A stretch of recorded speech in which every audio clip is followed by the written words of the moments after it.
And as we said, before semi-finals, let's talk about the studs and duds from the quarterfinals. Simple rule, who stepped up in your mind and who didn't? I'm going to kick things off because I'm in the host's chair and I'm allowed to. Stud, looking back at the quarterfinals, has to be Smeb from the Coup Tigers. He really showed us how dominant somebody can be in lane, despite being behind in kills multiple times with Fiora, still managed to outtrade and outduel and prove that on any given someday, he will lose, unfortunately.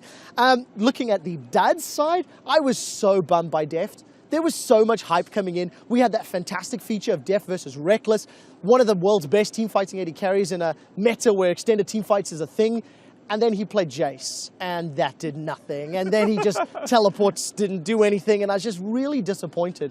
So for me, major dud was Deft. Phreak, stud and dud looking back at quarterfinals. I'm going to go with a pair of top laners here. Top laner stud, Huni. I think Huni super stepped up. I tweeted it last week, but like, the Phreak who watches competitive loves seeing Riven come out because he's so exciting. The solo queue Phreak really doesn't want to see any more Riven, so I'm a bit torn here. But the fact that Huni's bringing out some counter picks, he's one of the very few Riven players actually playing Riven at this tournament here. And I'm glad that he's branching on the champion pool, bringing things out, AP Echo, things like this. He actually upped his damage per minute from 40 to 460 in the quarterfinals. Is that old? I mean, it's still pretty high. He's the only person in the quarterfinals to keep his opponent below 1 damage per gold, which is like pretty hard to do, but he kind of wrecked Koro there in that one. You could say Koro didn't do very well, but either way. Honestly, just Huni had a really stand-up performance, great top lane play. Blind picked Riven, won that game as well. So you've really hammed on your studs. Yeah, you're done. So someday, kind of the opposite here. You mentioned the fact that Smeb did so well, some did basically nothing. He got counterpicked 3 out of the 4 games. The only game he didn't get counterpicked, he first picked Darius. So he's like, he's been given the chance to succeed. He's given the chance, and he went negative in CSD.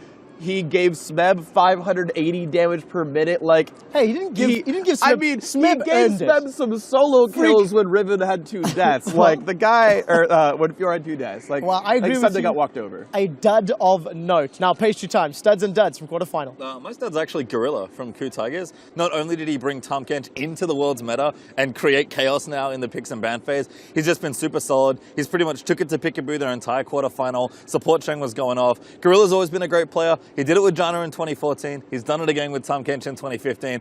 I'm so impressed by the player. Gorilla's one of the best support players in the world. Super keen for that Soraka that he loves so much, but we'll have to see. As far as Dog goes, I'm going to have to unfortunately keep putting more Chinese players under the bus. Koro did not play to the expectation that I had for him. He's a semi-carry player. He can play carry. He's a very good low econ top laner as well. I expected a Gnar player this good to really be able to beat up on a lot of Darius players. His Fiora looked okay, but his TPs did not. He never got a counter pick. He didn't play carry or low econ. Both styles he can do, and just didn't do either of them. Like, EDG in general obviously let me down, but Koro especially. I expected the Knight in Shining Armor, and he's kind of tripped over it on his face and fell straight into Huni's Riven. Well, there we go. Tripped over on his face, according to PastryTime. So that's our studs and duds from the quarterfinals. You guys at home, let us know on Twitter. Now we're going to take a look forward to our semi-finals.